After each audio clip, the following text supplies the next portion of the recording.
This is Harley. She likes to stay pretty close. I teach grade 2 at Kingswood School, and Kate DiCamillo, the author of this book, is one of my favorite authors. In fact, we've already read 2 of her books in my class, so I'm happy to share with you chapter 21 of Edward Tulane. It's called Neil's Diner. The diner was called Neil's. The word was written in big red neon letters that flashed on and off. Inside, it was warm and bright and smelled like fried chicken and toast and coffee. Bryce sat at the counter and put Edward on a stool next to him. He leaned the rabbit's forehead up against the counter so that he would not fall. "What are you going to have, sugar?" the waitress said to Bryce. "Give me some pancakes," said Bryce, "and some eggs, and I want steak too. I want a big old steak and some toast and some coffee."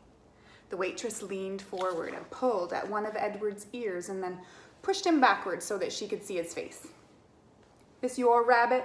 she said to Bryce. "Yes'm, he's mine now."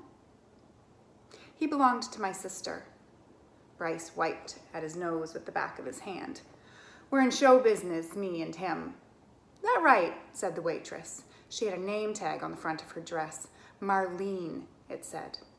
She looked at Edward's face and then she let go of his ear and he fell forward so that his head rested against the counter again. "Go ahead, Marlene," thought Edward. "Push me around. Do with me as you will. What does it matter? I am broken. Broken." The food came and Bryce ate all of it without even looking up from his plate. "Well, you was hungry for sure," said Marlene as she cleared away the plates. "I reckon show business is hard work." "Yes'm," said Bryce. Marlene tucked the check under the coffee cup. Bryce picked it up and looked at it and shook his head.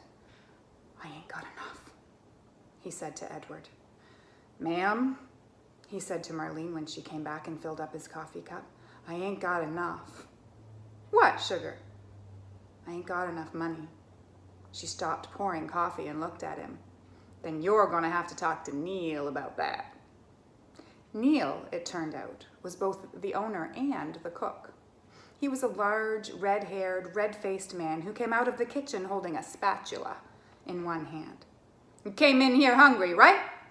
he said to Bryce. "Yes, sir," said Bryce, and he wiped his nose again with the back of his hand. "You ordered some food, and I cooked it, and Marlene brought it to you, right?" "I reckon," said Bryce. "You reckon?" said Neil, and he brought the spatula down on the counter with a thwap. Bryce jumped. No, sir. "I cooked it for you," said Neil. "Yes, sir," said Bryce, and he picked Edward up off the stool, and he held him close. Everyone in the diner had stopped eating. They were all staring at the boy and the rabbit and Neil. Only Marlene looked away. "You ordered it. I cooked it. Now, you ate it, and I want my money," said Neil, and he tapped the spatula lightly on the counter. Bryce cleared his throat. "You ever seen a rabbit dance?" he said. "How's that?" said Neil. "You ever before in your life seen a rabbit dance?" Bryce set Edward on the floor and started pulling the strings attached to his feet and making him do a slow shuffle. He put his harmonica in his mouth and played a sad song that went along with the dance. Somebody laughed. Bryce took the harmonica out of his mouth and said, "He could dance some more, if you want him to, and he could pay. He could dance to pay for what I ate." Neil stared at Bryce, and then without warning, he reached down and he grabbed a hold of Edward. "This is what I think of dancing rabbits," said Neil, and he swung Edward by the feet upside down and swung him so that his head hit the edge of the counter. Hard. There was a loud crack. Bryce screamed, and the world, Edward's world, went black. We'll have to wait for the next chapter to see what happens. I hope you've enjoyed the latest chapter in the Miraculous Journey of Edward Tulane by Kate DiCamillo.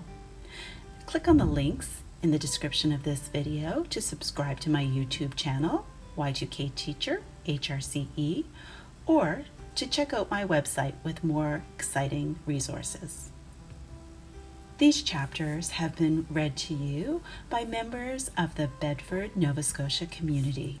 These community members have been brought together through the Talk Bedford Facebook group.